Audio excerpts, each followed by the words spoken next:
kita memiliki uang yang tidak terpakai, tentu kita berpikir untuk menginvestasikan uang tersebut ke dalam investasi yang menguntungkan. Salah satu bentuk investasi yang sering diperhatikan oleh banyak orang adalah investasi aset berupa tanah. Alasan banyak orang memilih investasi ini karena harga tanah yang akan naik di masa depan. Hal ini disebabkan jumlah tanah yang tersedia semakin sedikit, namun kebutuhan akan tanah malah terus meningkat. Kunci untuk kita bisa sukses dalam investasi tanah salah satunya adalah kemampuan menilai suatu tanah. Gambaran dalam melakukan penilaian atas tanah adalah sebagai berikut. 1. Identifikasi dan pengumpulan data. 2. Verifikasi data yang dikumpulkan. 3. Proses penilaian. 4. Nilai dari tanah. Kita harus tahu betul bidang tanah yang akan kita nilai. Untuk itu, perlu diketahui dulu beberapa hal berikut. Aspek fisik berupa luasan tanah, bentuk tanah, serta kontur tanah. Contoh, luas tanah 200 meter persegi dengan panjang 10 meter dan lebar 20 meter. Bentuknya persegi, kontur tanah miring atau datar. Aspek hukum berkaitan dengan status hukum yang melekat pada bidang tanah tersebut, seperti sudah sertifikat atau belum, statusnya hak milik atau hak guna usaha, atau yang lainnya, dan peraturan yang mengatur pengembangan tanah di wilayah tersebut. Contoh, status sudah sertifikat, haknya adalah SHM. Aspek lokasi berkaitan dengan keadaan sekitar objek tanah tersebut, seperti aksesibilitas, keadaan lingkungan, fasilitas umum di sekitar objek tanah, termasuk informasi terkait kemungkinan perkembangan lahan di sekitar wilayah tersebut loh. Contoh, tanah berseberangan langsung dengan jalan, dapat dicapai dengan sepeda motor atau mobil. Di lokasi tersebut, dekat dengan sekolah, tempat ibadah, rumah sakit, dan lainnya. Kita juga harus mengumpulkan data tanah lain yang digunakan sebagai pembanding atas tanah yang akan kita nilai. Data yang dikumpulkan apa saja ya?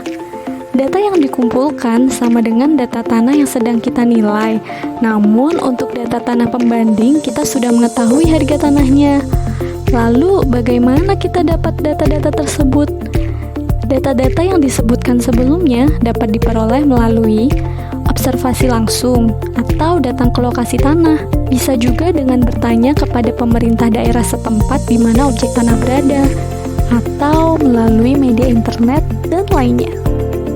Setelah mendapat informasi atas data-data yang diperlukan, hal terpenting yang perlu dilakukan adalah memastikan data-data yang kita peroleh adalah benar. Hal ini akan sangat berpengaruh dalam proses penilaian yang dilakukan dan hasil penilaian loh. Data-data yang berbeda akan menghasilkan penilaian yang berbeda, sehingga sangat diharuskan untuk memastikan validitas data tersebut. Untuk menilai sebidang tanah dapat digunakan suatu pendekatan yang dikenal dengan pendekatan data pasar. Cara ini dilakukan dengan membandingkan data-data yang kita kumpulkan tadi. Fokus perbandingan yang dilakukan mengacu pada keadaan tanah yang sedang kita nilai. Misalnya, dari segi luasan. Jika luas tanah yang kita nilai lebih besar dari tanah pembanding, maka bisa jadi tanah yang kita nilai memiliki nilai yang lebih tinggi. Atau misalnya, tanah bekas sawah dengan tanah pekarangan. Kemungkinan akan lebih bagus tanah pekarangan, karena sifat tanahnya yang lebih stabil untuk didirikan bangunan. Begitulah kira-kira proses membandingkan aspek-aspek antara tanah yang dinilai dengan tanah pembanding. Untuk itu, kita perlu memperhatikan faktor-faktor yang sangat berpengaruh terhadap nilai dari suatu tanah. Apakah data yang kita peroleh masih berupa penawaran atau jual beli? Jika masih berupa penawaran, maka tentu ada kemungkinan penurunan harga karena ada kesempatan tawar-menawar. Waktu dari data yang kita gunakan.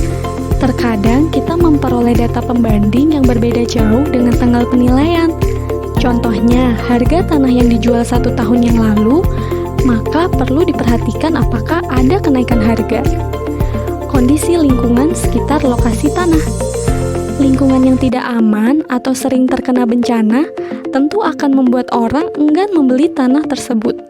Untuk itu perlu diperhatikan ya faktor-faktor tersebut. Legalitas. Tanah yang sudah memiliki sertifikat tentu lebih mahal harganya dari yang belum bersertifikat. Maka perlu diperhatikan biaya untuk mengurus sertifikat tersebut saat akan membeli tanah. Lokasi. Kemudahan akses seperti jalan juga turut berpengaruh terhadap nilai tanah. Orang enggan membeli tanah yang memiliki akses yang sulit karena akan mengganggu aktivitas pemilik.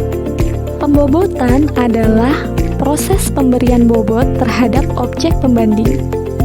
Prinsip yang digunakan dalam menentukan bobot adalah bahwa properti pembanding yang memiliki jumlah penyesuaian paling kecil dianggap paling mirip dengan properti subjek, sehingga diberikan bobot paling besar. Nilai dapat diartikan sebagai suatu estimasi atau opini manfaat ekonomis atas suatu objek yang dinilai. Dalam hal ini adalah tanah. Karena nilai merupakan suatu estimasi atau opini, maka nilai bukan suatu hal yang pasti. Namun, nilai yang dihasilkan didasarkan atas data yang bersifat pasti, yaitu data pasar yang diperoleh dari berbagai sumber yang dikumpulkan. Berikut ini disajikan contoh kasus penilaian tanah. Pada tanggal 8 September 2020, Bapak Rahmat akan membeli sebidang tanah sawah milik Bapak Edi yang terletak di Dusun A, Desa Gumiwang, Kecamatan Purwanegara, Kabupaten Banjarnegara. Untuk menentukan harga pasar sawah tersebut, Pak Rahmat dapat melakukan langkah sebagai berikut. Langkah 1, identifikasi objek penilaian. Identifikasi ini meliputi 3 aspek, yaitu aspek fisik, hukum, dan lokasi. Untuk mendapatkan data tersebut, Bapak Rahmat dapat melakukan survei lapangan. Setelah dilakukan survei lapangan, Bapak Rahmat memperoleh data sebagai berikut. Secara fisik, objek penilaian memiliki luas 1.400 meter persegi dengan bentuk persegi panjang dan kemiringan sekitar 1,5 meter di bawah permukaan jalan. Secara hukum, dokumen kepemilikan objek penilaian berupa sertifikat hak milik atas nama Edi Sutanto.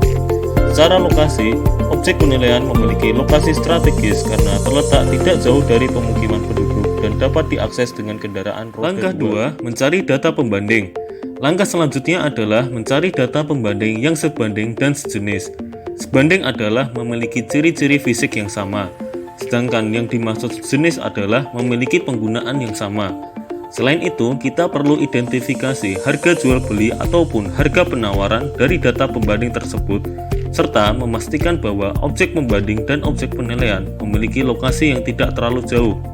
Sebagai catatan, data pembanding yang digunakan minimal 3 objek. Setelah dilakukan pencarian di wilayah Desa Gumiwang, Pak Rahmat memperoleh 3 objek data pembanding sebagai berikut. 1.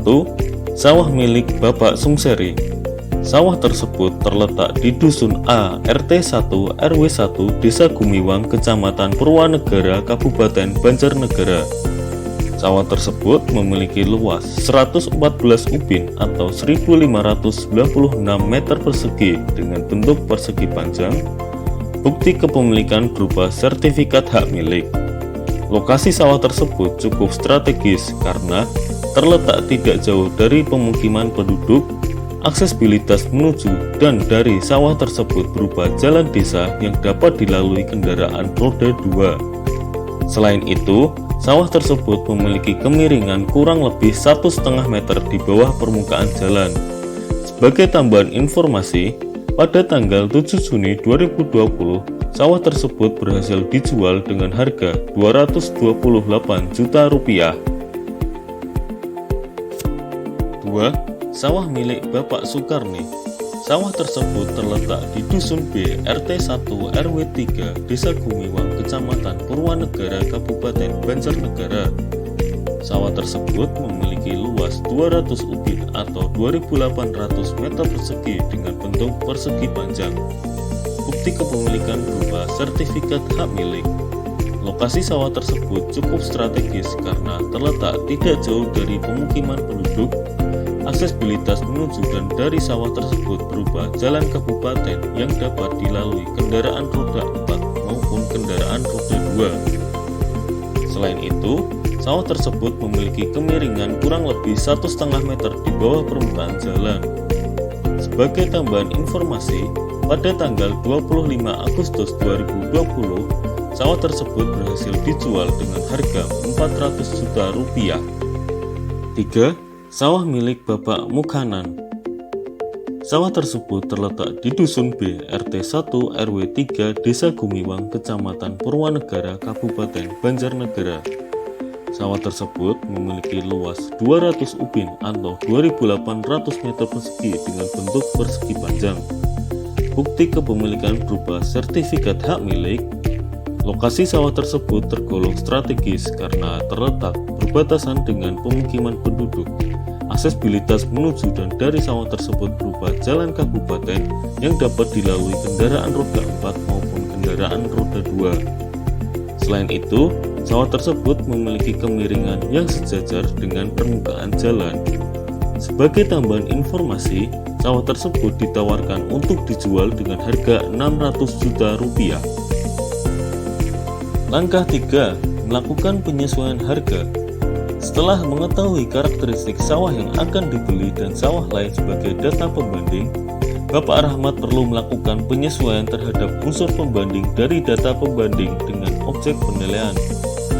Beberapa unsur pembanding terdiri dari luas tanah, bentuk tanah, sertifikat kepemilikan tanah, lokasi, aksesibilitas, dan lain sebagainya.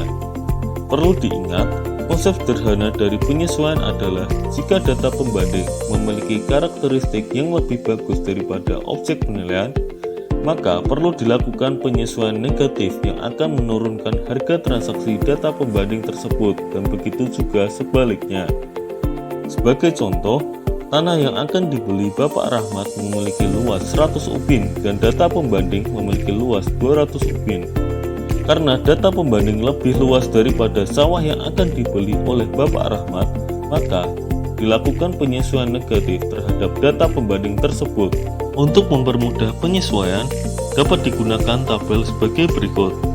Setelah penyesuaian dilakukan, maka akan diperoleh harga pasar tanah per meter persegi atas sawah Bapak Edi sebesar Rp112.666, sehingga dapat dikatakan harga pasar sawah tersebut sebesar Rp157.732.400. Begitulah cara cepat dan mudah untuk menentukan nilai pasar atas tanah. Jadi, jangan takut ya untuk berinvestasi dalam bentuk tanah. Mari investasi demi masa depan yang lebih baik.